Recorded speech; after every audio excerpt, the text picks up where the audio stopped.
বাপের বাড়ি থেকে ফিরে আসার পর শ্বশুরবাড়িতে এই প্রথম আমি কারোর বাড়ি নেমন্তন্ন খেতে যাব, তাও আবার আমার বান্ধবীর বাড়ি। তোমরা হয়তো মনে করবে শ্বশুরবাড়িতে আমি আমার বান্ধবী কোথায় পেলাম। আরে বলি তার আগে তোমরা বলো এগুলো কি? আমি এগুলো আগে কখনোই দেখিনি। তবে এদের মুখে শুনলাম যে এগুলো নাকি উনুনে কাজে লাগে, মানে আগুন জ্বালানোর জন্য।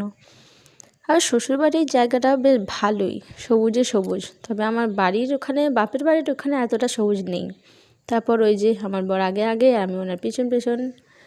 তারপর গিয়ে দেখি এই যে হচ্ছে আমার বান্ধবী, যিনি বান্ধবী উর্ফে আমার ননদ। হ্যাঁ, আমার বান্ধবীর দাদার সাথেই আমার বিয়ে হয়েছে।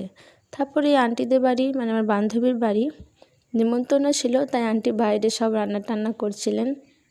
মনে হচ্ছিলো যেন আমরা পিকনিক করছি। গ্রীষ্মকালে না, শীতকালে বাইরে রান্না করা মানেই মনে হয় যে পিকনিক করছি। তারপর এই যে উনি, আমার বর, সব জলের বোতলগুলো ভরলো। তারপর আন্টি আস্তে আস্তে আমাদেরকে একটা করে করে খাবার দিয়ে দিল। সেখানে ভাত করেছিল, শুক্তো করেছিল, কই মাছ করেছিল, ভাজা করেছিল, আর এই যে আমার ফেভারিট যেটা হচ্ছে চিকেন। আন্টির হাতের এই চিকেনটা এত সুন্দর যে এর তুলনা করা যায় না, কোনো ভালো বড় হোটেলের থেকে কম না। তবে এই চিকেন আমি আমাদের দুর্গাপুরে একবার খাওয়ার কথা ছিল, তখন কোনো কারণে খাওয়া হয়নি। তো আমি খুবই আশায় ছিলাম যে আন্টি কখন আমাকে নেমন্তন্ন করবে আর আমি খেতে পাবো। টাটা বন্ধুরা, তাহলে আমি খাই এবার।